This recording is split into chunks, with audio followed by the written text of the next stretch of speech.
Hi అండి, ఈరోజు మనం బెండకాయ కర్రీ ఎలా చేసుకోవాలో చూద్దాం. మీడియం సైజ్ ఉల్లిపాయలు 2 చిన్న చిన్న ముక్కలుగా కట్ చేసుకొని, 2 పచ్చిమిర్చి, అలాగే 2 కరివేపాకు రెమ్మలు, కొంచెం జీలకర్ర వేసుకొని ఉల్లిపాయలు దోరగా వేయించుకోవాలి.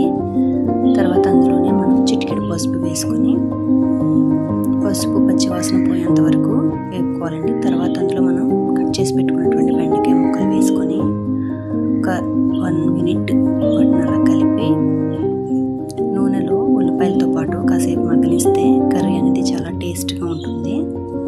అందుకనే చెప్పి ఫస్ట్ అందులో మనం ఉప్పు కారం అవి వేయకుండా కాసేపు బెండకాయ ముక్కల్ని ఆయిల్లో మగ్గనివ్వాలి. కాసేపు మూత పెట్టేద్దాం. ఒక 5 మినిట్స్ తర్వాత తీసి చూస్తే కొంచెం మగ్గాయండి. కొంచెం అటు ఇటు కలుపుకున్న తర్వాత అందులో సరిపడా కారం, మన ఘాటుకి సరిపడినంత కారం, తగినంత సాల్ట్ లేదా కల్లుప్పు వేసుకోవాలి. వేసుకొని కలుపుకొని ఇందులో తగినంత వాటర్, నేను గ్లాస్కి కొంచెం తక్కువ పోస్తున్నాను, ఎందుకంటే మళ్ళీ చింతపండు పులుసు వేస్తాం కదా, అందుకని తక్కువగా పోసాను. బెండకాయ ముక్కలు ఉడికినాయి, ఒక 60% ఉడికినాయిన తర్వాత చింతపండు పులుసు వేసుకోవాలి. ఫిల్టర్ చేసి వేసుకోండి, లేదంటే అందులో ఉన్న తుక్కాన్ని వచ్చేస్తాయి. ఇలా వేసుకున్న తర్వాత కాసేపు మూత పెట్టేసి దగ్గర పడినివ్వండి.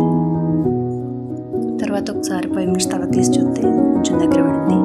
టేస్ట్ కోసం కొంచెం గరం మసాలా వేసుకోండి, ఇష్టం ఉంటే వేసుకోవచ్చు, లేదంటే స్కిప్ చేయండి.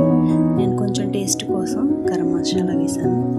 వేసి ఒక 5 నిమిషాల పాటు అలా అందులో మగ్గనివ్వండి.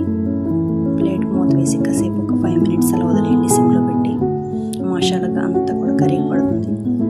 అంతే, బెండకాయ కూర రెడీ అండి. నేను కొంచెం